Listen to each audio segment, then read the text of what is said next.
sad Spider-Man is back, and I love it. You know, be depressed like the rest of us, you relatable little handsome devil, you.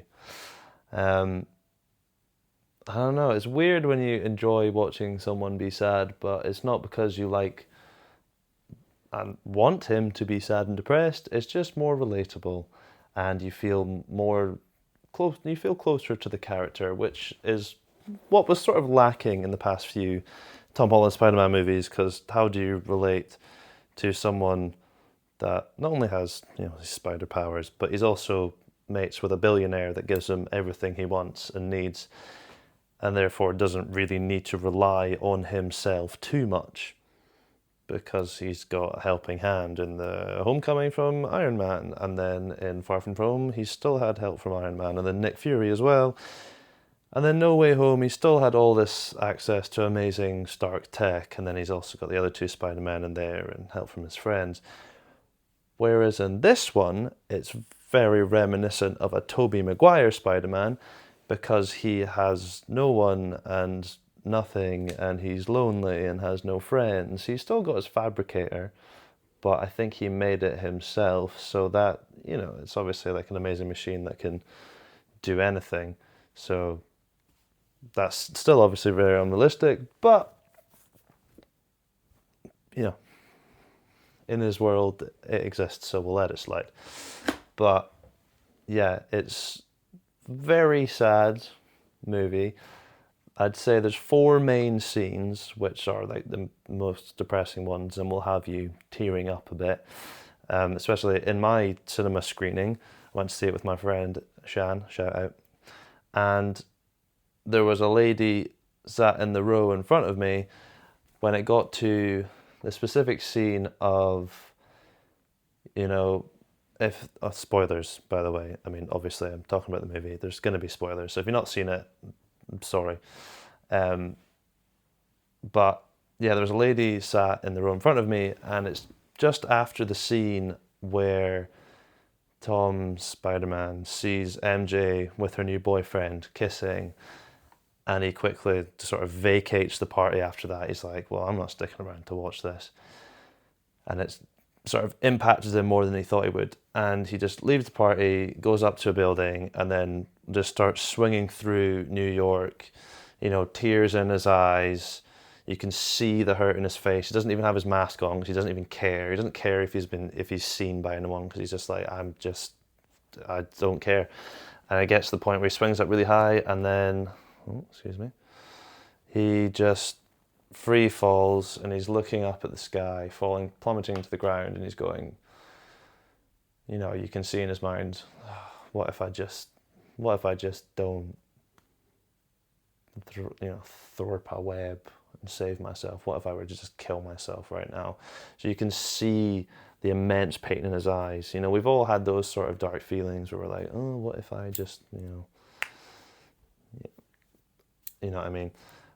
So you can just relate to him so much more, being like, even a superhero, top of his game, he still has these dark thoughts as well, which adds to his relatability. But it's a really sad scene, and you see him sort of tearing up, and you're like, oh, like, poor Tom. And then, so much so that a lady in front of us, she was obviously tearing up as well, and it got to the point where she was like a leaking balloon and couldn't hold it in anymore. She went,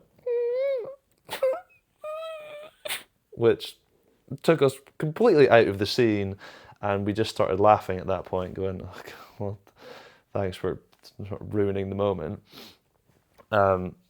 So it made the scene humorous, but when I watch it again at home by myself without an audience, then yes, I can sense it's going to hit really hard again. But the scene was so upsetting and relatable because we've all been through a breakup, and they obviously hurt because that person that you were with is no longer in your life the same way as they used to be.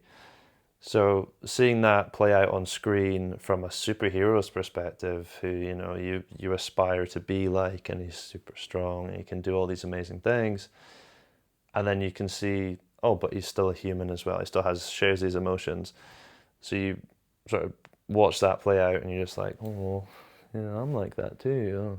And then you feel closer to him. You want to just take him out for a beer and like sit him down and be like, oh, come on, tell me what's going on. You want to be his confidant. You want to be his friend, and you know, because he has no friends in the movie, it makes you just, makes you like him more. It makes you more empathetic towards him, which is probably a big reason why we like it so much more when he's like sad and depressed, because you get empathetic towards that, because we all feel those ways and we want to be friends with him, and it's sort of a lovely thing, which kind of brought me into the movie, if anything. But it is a very sad movie. That scene aside, near the end of the movie, spoilers, a mistaken bullet shot meant for someone else, shot by the Punisher. Spidey senses it and moves in the way of said bullet to save Sadie Sink's character, who, spoiler alert, is Jean Grey, but that wasn't really much of a secret. But he protects her, and he gets shot in the back, and it's very reminiscent of when Aunt May dies, because then like Sadie, like they're holding each other, and then Spidey's like, "Are you okay? Are you okay?" And then she's like, "Yeah, of course." And then he's like, falls to the floor, very much like Aunt May. Even though she was dying, she was more concerned about Peter's well-being, and it's the same as he was more concerned about Jean Grey's well-being.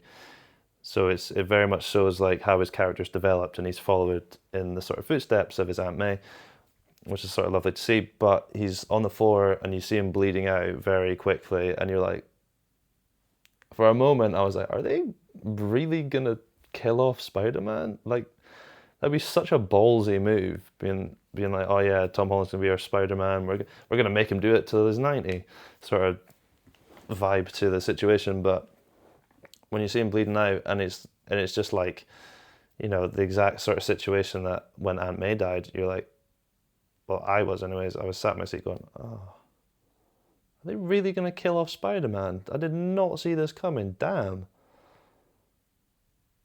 But then it cuts to the next scene, and Punisher's taking him into the hospital, and I'm like, okay, they're gonna find a way of bringing him back. But then I was also like, because he loses a lot of blood, and then the Punisher is like, like a 15-minute drive away up in a building where everything's frozen. So how does he get there before he's bled out? And it says that Jean Grey kept him alive, and I don't really know how. Maybe like she's got the power to sit in his mind and then make his vital organs keep pumping and keep his brain alive or something. I don't know, but by that point, he lost so much blood. So unless off screen she like sucked his blood back into his body, because you see her moving things earlier in the movie, maybe, I don't know, maybe that's how she did it. But he doesn't die by the end, and by that point I felt a bit silly. I was like, yeah, of course they didn't kill him off, because Spider-Man money. They're gonna keep him doing this till he's 90, and I'm all here for it. But that scene, I was like, I was tearing up a bit as well. And the lady that whimpered earlier, she did it again in that scene. I was like, come on, let me be, and let me mask and enjoy, let me revel in my sad emotions right now. Stop ruining it. And speaking of ruining the screening as well, just a funny thing I'll mention. There's a guy sat next to me with his girlfriend, and about half an hour in, he fell asleep in the movie. I don't know how you fall asleep in this movie, because it's amazing and it's loud and there's lots of action, but whatever. He fell asleep and tilted in my direction, and I could hear him snoring in my ear. So that kind of took me out of it a bit as well. I was like, dude.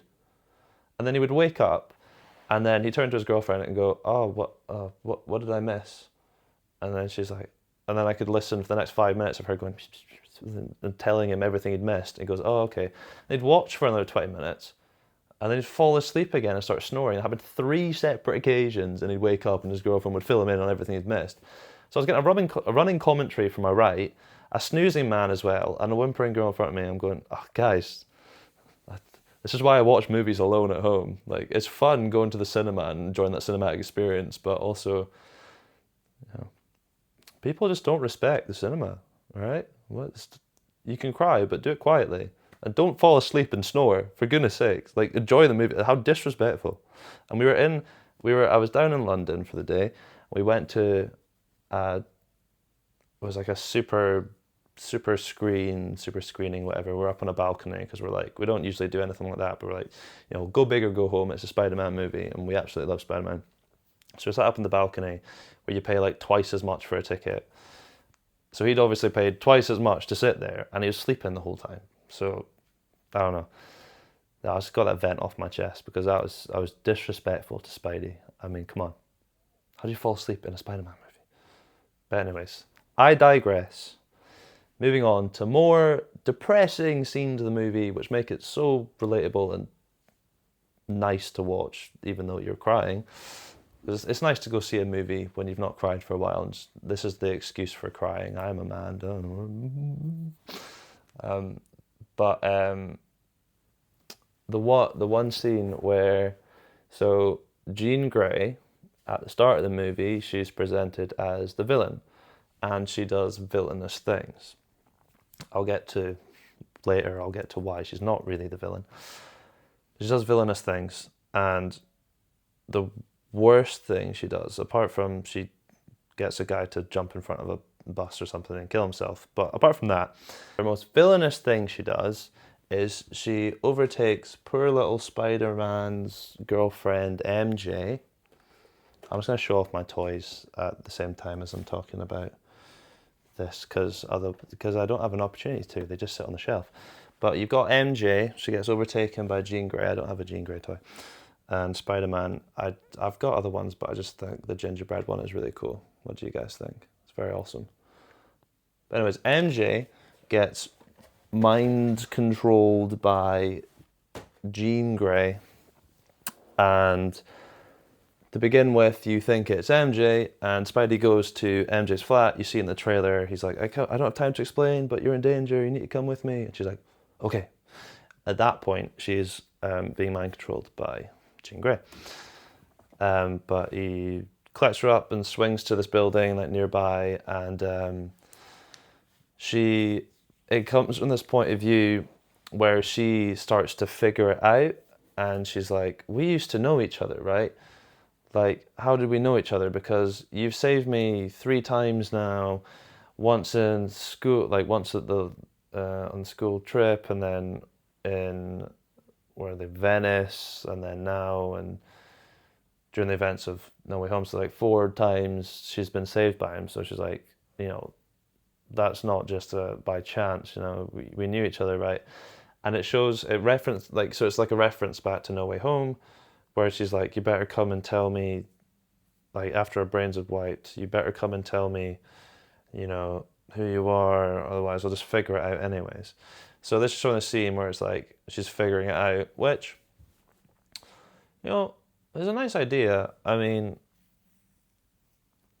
it was sort of like, I was watching it, I was like, that's cool, like, it does show her intelligence, she's figuring it out, but it was also like, are they really going to undo the spell, like, 1 movie later? It's like, it would have sort of like cheapened it a little bit, but even so, I'd still be happy with it, because you want Spidey to not be, miserable and alone forever. So you're like, oh, he's starting to figure it out, and then they like kiss each other, and then she like remembers. Because it's supposed to be like, true love's kiss breaks the spell, play on that sort of fairy tale stuff. And then he's like hugging her, and he's tearing up, and he's so happy. He's like, finally, like, he's so full of emotions. You're tearing up as well. You're like, oh, okay, I'm happy for him. And then her voice changes and whispers in his ear, yeah, that's right, Peter. Hug her. You've been waiting for this. You've always wanted to kiss her again, like, whatever, like, changes, and he comes away, and he's like, what you're doing is unforgivable. And it's like, oh, dude, I was like, jerk move, man. Why would you do that? So yeah, so that's really like upsetting. And then Peter like grabs her by the throat and is like, get out of her now. And then obviously he's just like so angry at Jean's character, but then he's like throttling MJ, and then she like jumps off the building, and then Spider-Man has to jump off and save her, and it's very very reminiscent of like Andrew Garfield's Spider-Man and that emotional scene. So that was upsetting, but then he like saves her and it's fine, and she's like, where am I? And that's when you meet Jean Grey for the first time. She's like in the back of a limo, and she's got like a hood up, and she's like, I'll always be able to find you, and you know don't get in my way, because I can control MJ's mind whenever I want and make her kill herself, stuff like that. So it gets really dark, and it's just really depressing as well, but you're crying for him, and then he takes her to the Punisher, and then's like, can you look after her, because I need to go find out who this girl is and why she's mind controlling people and stuff like that. And then it shows like their relationship, Spidey and the Punisher, because you see it earlier in the movie. Spidey kicks the Punisher out of his vehicle, which you see in the trailer, and he's like, go home, because he just was like shooting people. It's when they're trying to stop the tank. But then it comes to this scene, and he's like, I really need your help, and it shows like their relationship, and they have like banter between each other, but it's like that fun banter where it's like, okay, I like you and care about you, but I'm gonna call you a dick as well, and that, like, have banter with you, which was really cool to see. And it's like you can really see that Tom and John Bernthal's relationship in real life. They're like really close to each other and good mates and known each other for a long time. And then like really does shine through on screen. So that's like nice. You almost feel like you're part of the buddy group as well. You're like, haha, I'm part of the team, which was fun to see.